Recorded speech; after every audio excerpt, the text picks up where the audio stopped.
We'll see the concept of gradient descent with momentum (GDM). So, ये एक gradient descent. This is a modified version of the gradient descent GD algorithm. So, this is the gradient descent with momentum of the GDM algorithm, modified version of the gradient descent that's used in machine learning or deep learning.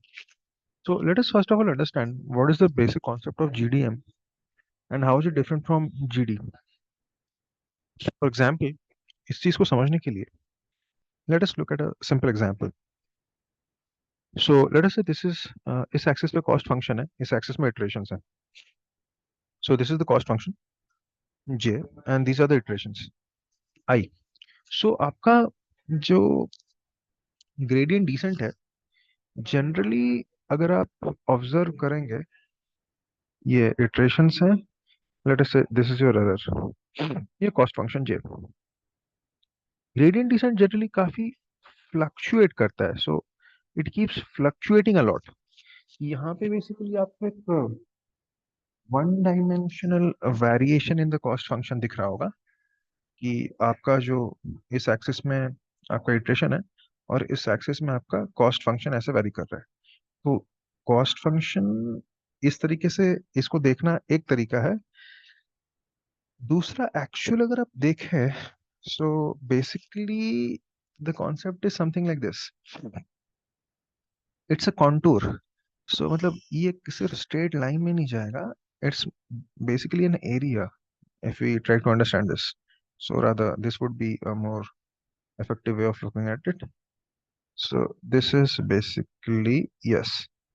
So now your the cost function j, the cost function j need not go in a straight line like this.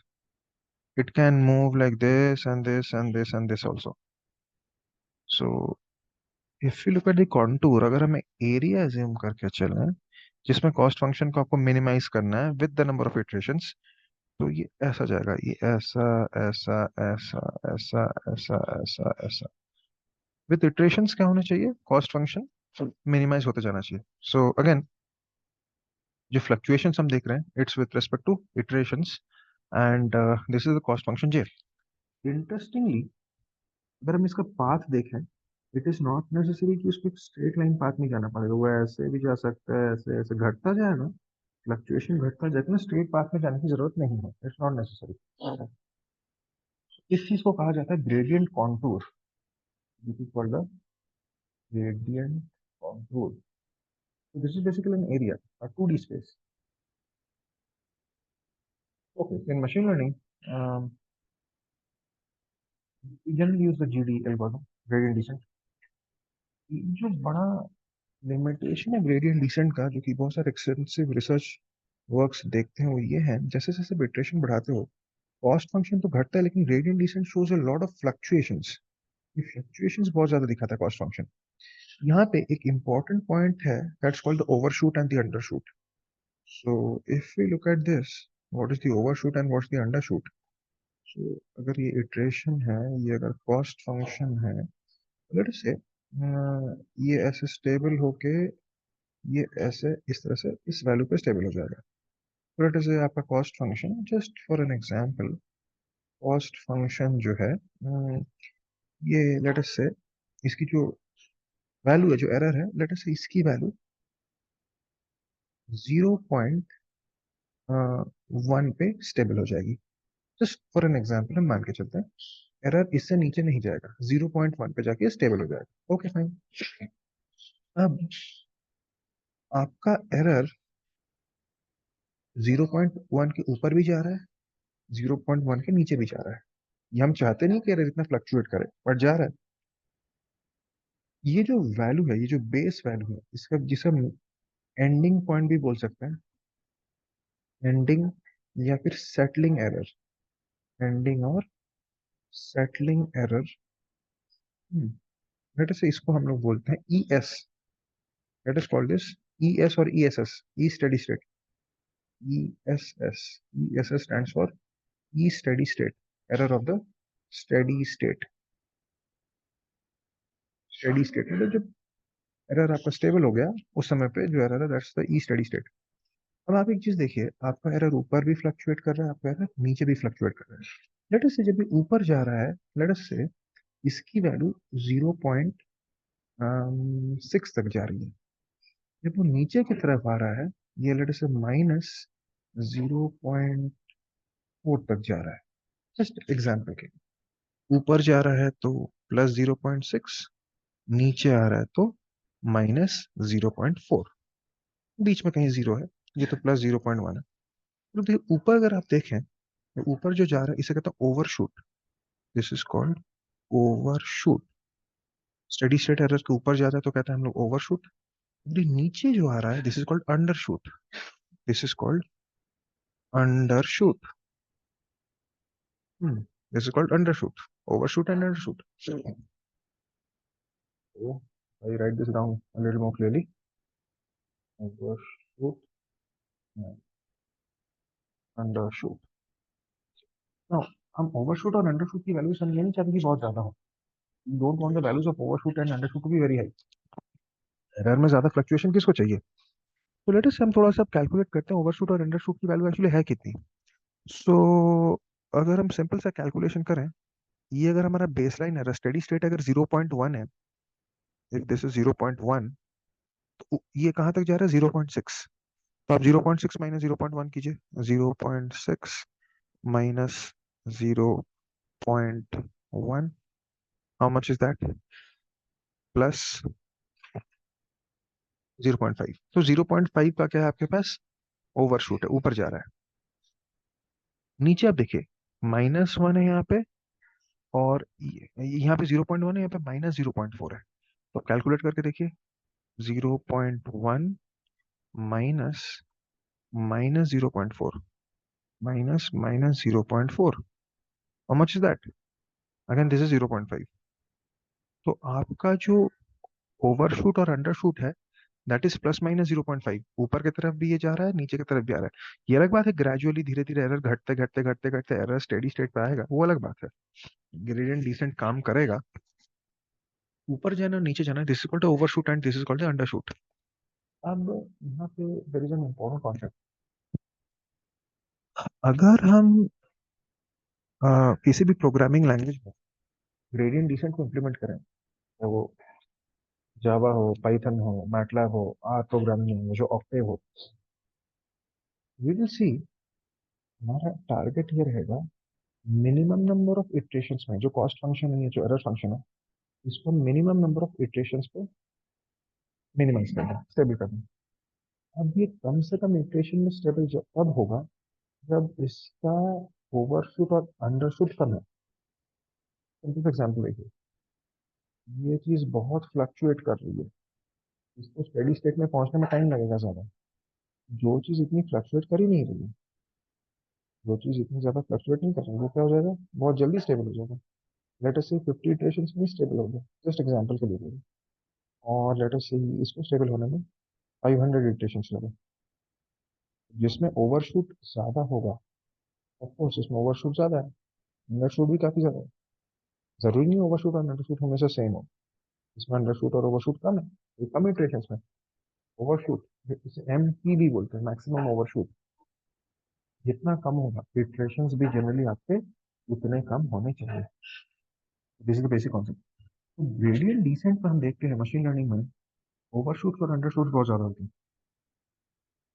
इस वजह से इसका एक modified जो version, सो इसको concept ये है इसका, ग्रेडियंट डिसेंट और मोमेंटम का। सिंस ग्रेडियंट डिसेंट में ओवरशूट और अंडरशूट बहुत ज्यादा होते हैं, हम क्या करने की कोशिश करते हैं कि ग्रेडियंट डिसेंट और मोमेंटम में जो एक्सीलरेशन है इन द वाई डायरेक्शन, इसको रिड्यूस करके ओवरशूट को रिड्यूस कर दिया जाता है। और acceleration in the y direction को समहाउ रिड्यूस करके इंक्रीज कर देना होता है हमें एक्सीलरेशन अराउंड दी एक्स। इस ग्राफ से आप क्लियरली देख सकते हैं, जैसे आपका ग्रेडियंट डिसेंट इस तरह से एक्सीलरेट करता जा रहा है, जाता जा रहा है, जाता जा रहा है towards stable error, towards stable error, stable error. This is the x axis and this is the y axis. acceleration along x is ax, acceleration y is along, acceleration y along y is ay। तो अगर y की दिशा में acceleration ज्यादा होगा, overshoot और अंडरशूट भी ज्यादा होंगे। इसी तरीके से अगर हम ऐसा कर सकें, वाई के डायरेक्शन के एक्सीलरेशन को रिड्यूस करके उसको एक्स के डायरेक्शन में उसको ट्रिगर कर दें, चैनलाइज कर दें। अगर हम लोग चैनलाइज कर दें एक्स के वाई के दिशा के एक्सीलरेशन को एक्स के दिशा में, channelising acceleration from y towards acceleration towards x, तो आपका क्या हो जाएगा, कम से कम इटरेशन से ओवरशूट भी कम हो जाएगा। ओवरशूट कम होने की वजह से आपका हो जाएगा, कम हो जाएगा। This is the basic concept में रेडियल डिसेंट विद मोमेंटम। इस चीज को हमें ऐसा समझना पड़ेगा, मतलब इस चीज को ऐसा हम देख सकते हैं। देखिए, let us say we have got a vector, this is the x axis and this is the y axis, ठीक है। आपको लेट अस से जैसे ऐसा है, इसको देखिए, एक ट्रायंगल को देखिए। जैसे दिस इज इट, और उससे लेट अस से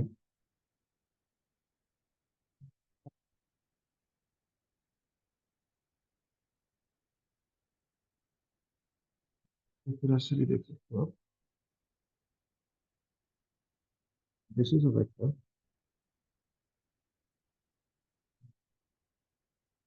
magnitude is 10, and let us say ये जो एक्सेस है, ये जो डिस्टेंस है, जैसे this is 6 and this is distance is 8। ये ट्राइंगल, राइट एंगल ट्राइंगल, ये दिस इज लेट अस से ax is 6 and ay is 8। ये 10 क्यों होगा हमें पता है, 8 square plus 6 square equal to 10 square, 36 is 100 root of 8 square square root है। तो आपके पास एक ट्राइंग ये ऑप्शन है, एक्स जो है आपका 6 है, वाई जो है आपका 8 है। अब देखिए, वाई की दिशा में वैल्यू ज्यादा है, दैट इज ओवरशूट वाई की दिशा में ज्यादा है। अगर आप समहाउ इसको मॉडिफाई करके कुछ ऐसा कर सकते हैं, इसको 6 कर दीजिए, इसको 8 कर दीजिए, वो भी ये वैल्यू 10 ही रहेगी, वो भी ओवरऑल एक्सीलरेशन 10 ही रहेगा। वाई के डायरेक्शन में 6 हो गया, एक्स के डायरेक्शन में 8 हो गया। तो आपने क्या किया, ए एक्स को बढ़ा दिया, ए वाई को घटा दिया। So this is the basic concept behind gradient descent with momentum, कि ए एक्स को बढ़ाइए, एक्स को बढ़ाइए, ए वाई को घटाइए, अलोंग एक्स एक्सलेशन को बढ़ाइए, अलोंग वाई एक्सलेशन को घटाइए। तो ये आपका कॉन्टूर है, स्टार्टिंग पॉइंट ये है। आप जो है मिनिमाइज करते करते मिनिमम ग्रेडियंट तक पहुंच, तो ऑसिलेशन है आपके, दीज आर ऑसिलेशन। ये आपका जो है gradient is actually the minimum gradient. आप मिनिमम ग्रेडियंट तक यहाँ पहुंच, तो इस पॉइंट तक आता है, तो del e divided by del डब्ल्यू, एरर घटता जाएगा, rate of change of error with respect to weight भी घटता जाएगा। ग्रेडियंट ग्रेडियंट क्या करने की कोशिश करता है, कॉस्ट फंक्शन को ऐसा ऑप्टिमाइज करने की कोशिश करता है, क्योंकि बीटा भी हम जिसे बोल सकते हैं, जैसे कि मिनिमाइज करेगा acceleration along the direction normal to the direction of convergence. तो normal to the direction of convergence मतलब आप आपका कन्वर्जेंस मतलब आपका वो एरर है किस डायरेक्शन में जाके खत्म हो रहा है, एक्स डायरेक्शन। ये क्या करने के लिए मैक्सिमाइज मिनिमाइज करने की कोशिश करेगा acceleration along the direction normal to the direction of convergence. Normal मतलब 90 डिग्रीज। ये वाई को क्या करने की कोशिश करेगा, मिनिमाइज करने की कोशिश करेगा, और अलोंग कन्वर्जेंस ए एक्स जो है इसको मैक्सिमाइज करने की कोशिश करेगा। कैसे करेगा ये हम देखते हैं, let us see how it can be done. तो ग्रेडियंट डिसेंट मोमेंटम में दो तीन इंपॉर्टेंट चीजें हैं। फर्स्ट ऑफ ऑल, जिस ओवरशूट जिसे हम लोग स्विंग भी बोलते हैं, swing of the cost function. तो लेट अस से दिस इज एप्सिलॉन ऑप्टिमल, मतलब यहाँ पे जाके आपका कॉस्ट फंक्शन स्टेबलाइज हो जाएगा, ठीक है। और लेट अस से आपका कॉस्ट फंक्शन ऐसे फ्लक्चुएट करना स्टार्ट करता है। लेट अस से यहाँ पे फिलहाल आप यहाँ पे हो, के इटरेशन पे हो, you are at iteration number k. आपका यहाँ पे epsilon e instantaneous, e i n s t, epsilon i n s t, आपका swing of the cost function है, that is given by instantaneous value minus optimal value upon optimal value. तो आप देखिए instantaneous value जितनी ज्यादा होगी, मतलब ये जितना ज्यादा होगा, स्विंग भी उतना ही ज्यादा होगा। तो एग्जाम्पल वही देखा हमने, 0.1 इसको ले लीजिए, 0.6 इसको ले लीजिए, तो इसको कैलकुलेट करके देख लीजिए कितना आता है। 0.6 माइनस 0.1 डिवाइडेड बाई 0.1, तो देखिए कितना होता है, that is 0.5, 0.5 divided by 0.1, that is equal to 5। Swing is what, 5। अब अगर ये बढ़ गया, अगर अब ये क्या हुआ आपका, ये जो कॉस्ट फंक्शन का स्विंग बढ़ गया, ये और ऊपर चला गया, लेट अस से 0.6 की जगह पे 0.8 हो गया, वैल्यू कितनी हो जाएगी भाई, 0.8, 0.8 माइनस 0.1 डिवाइडेड बाई 0.1, अगर देख लीजिए दैट इज 7। आपका स्विंग क्या हो जाएगा, बढ़ जाएगा। जितना ही ऊपर जाता जाएगा उतना स्विंग बढ़ता जाएगा। तो आपका एप्सिलॉन ऑप्टिमल, ई ऑप्टिमल को कन्वर्जेंस पे कंप्यूट किया जाता है और क्रॉस वैलिडेशन से चेक किया जाता है। मतलब क्रॉस वैलिडेशन का मतलब है आपका सबसे पहले एप्सिलॉन ई ऑप्टिमल, आपको पता कैसे चलेगा कि आपका स्टेबलाइज हो गया है। तो आप क्या करते हो, फ्लक्चुएट करते करते मल्टीपल नंबर ऑफ इटरेशंस के लिए क्रॉस वैलिडेशन, मतलब 6-7 इटरेशंस के लिए, 5 या 6 इटरेशंस के लिए एरर स्टेबल हो जाता है, उसे क्रॉस वैलिडेशन भी बोलते हैं। अगर आपका एरर स्टेबल हो गया है, ठीक है, आपका एरर फ्लक्चुएट करते करते स्टेबल हो गया मल्टीपल इटरेशंस के लिए, अब आप बोलते हो ठीक है एरर स्टेबल हो गया है, और अब ट्रेनिंग को बंद कर देता हूँ। और वेट्स को जब आप ई ऑप्टिमल आपको पता चल गया, वेट्स को एक कंडीशन में आपको अपडेट करना रहता है। अब वेट्स को ऐसे अपडेट करो, constraint to the condition arg min of e instantaneous minus e optimal by e optimal. Weights को सिर्फ ऐसे अपडेट मत करो जिससे कि एरर घटे। ये तो एक बात है, एरर को तो घटा नहीं, घटा कुछ नहीं है, कॉस्ट फंक्शन कुछ नहीं है, इसका मिनिमम वैल्यू आपको अचीव करना है। आर्ग मिनिमम इसलिए बोल रहे हैं हम लोग, क्योंकि ये जो आप ऊपर वाला टर्म है, ये पॉजिटिव भी हो सकता है, ये नेगेटिव भी हो सकता है। ये इंस्टेंटेनियस भाई, अगर ये 0.1, तो ये 0.1, आप फिलहाल इंस्टेंटेनियस पॉइंट ऑफ यहाँ पे करें, ये नेगेटिव भी हो सकता है ना, -0.5 भी तो हो सकता है। ऊपर वाला टर्म नेगेटिव और पॉजिटिव कुछ भी हो सकता है, नीचे वाला टर्म वाले आपका पॉजिटिव है, नीचे वाला टर्म तो जीरो से थोड़ा ऊपर या जीरो का, पॉजिटिव और नेगेटिव दोनों हो सकते हैं। इसलिए हम लोग आर्ग्यूमेंट लेंगे, आर्ग्यूमेंट मतलब मॉड। आपको वेट्स को इस तरीके से अपडेट करना है ताकि इस चीज का जो मॉड है, आर्ग्यूमेंट मिनिमम भी बोलते हैं, ये मिनिमम हो सके। Basic concept.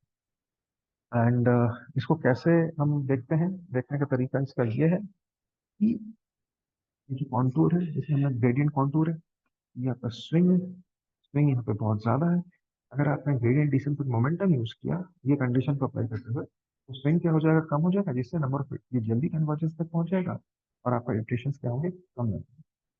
इसको समझने का एक तरीका दूसरा भी है, physical way of understanding it, that is कि मान के चलिए नॉर्मल ग्रेडियंट डिसेंट में क्या हो रहा है, एक बॉल है, वो पहाड़ से आपने बॉल को धक्का दिया, वो एक्सीलरेट करता जा रहा है, एक्सीलरेट करता जा रहा है, उसका जो रिजल्टेंट ट्रेनिंग वेक्टर होता है, that is given beta k equal to alpha beta k minus one plus grad c डब्ल्यू के। वही जो ग्रेडियंट डिसेंट का हमारा कन्वेंशनल रूल है, जो कि हम आगे भी देखेंगे। तो डब्ल्यू k weight of kth iteration, weight of next iteration is equal to, ये this is a constant, weight of previous iteration plus grad of cost function into grad of cost function and weights. ये आपका normal gradient descent है। अगर gradient descent with momentum है, तो gradient descent के case में हम एज्यूम करते हैं जो आपका हिल है, जो पहाड़ है, जिसके ऊपर से नीचे बॉल नीचे आता जा रहा है, इसमें कोई फ्रिक्शन नहीं है, देयर इज नो फ्रिक्शन, कोई चीज रोकने के लिए उसको नहीं है। This is the GD, gradient descent approach. Gradient descent में मोमेंटम एक फ्रिक्शन का पैरामीटर है, क्योंकि बॉल को फ्रिक्शन प्रोवाइड करेगा। Friction factor is given by e instantaneous minus e optimal by e optimal. इसके बेसिस पे एक फ्रिक्शनल पैरामीटर हम कैलकुलेट करेंगे, जो कि आपके जो वर्टिकल एक्सीलरेशन है, या एक्सीलरेशन परपेंडिकुलर टू कन्वर्जेंस जो कि हमने देखा, उसको क्या करेगा, कम करने की कोशिश करेगा, और अलोंग कन्वर्जेंस एक्सीलरेशन की कोशिश करेगा। तो नेक्स्ट स्लाइड में हम देख सकते हैं इस चीज को, we can understand this using the training rule. तो ट्रेनिंग रूल में कॉस्ट फंक्शन क्या है, हम जे बोले या सी बोले की बात है, 1/n summation of i 1 to n pi minus p minus p whole square, p is the predicted value and t is the actual value or target value, square is the mean square error, जिसे cost function भी बोल सकते हैं। What is conventional gradient descent, wk plus 1 to wk minus mu grad of c of wk। ये आपका conventional gradient descent है। Gradient descent with momentum में देखिए क्या होगा, ग्रेडियंट डिसेंट विद मोमेंटम में आप वेट मैट्रिक्स w को ऐसे अपडेट करो जिससे कि आपका नेगेटिव एरर ग्रेडियंट जो है आपका, इसको आप अलोंग अलोंग कन्वर्जेंस मैक्सिमाइज करो, परपेंडिकुलर टू कन्वर्जेंस इसको मिनिमाइज करना, इसको मैक्सिमाइज करना। तो over a range of iterations इसमें हमें मोमेंटम टर्म इनकॉर्पोरेट करना है, जो कि इस तरीके से हम डिफाइन कर सकते हैं, डब्ल्यू के प्लस डब्ल्यू के माइनस म्यू बीटा के, where beta k is equal to alpha beta k minus 1 plus grad c of wk। यहाँ पे बीटा के नाम का जो टर्म आप देख रहे हो, this is called the momentum factor.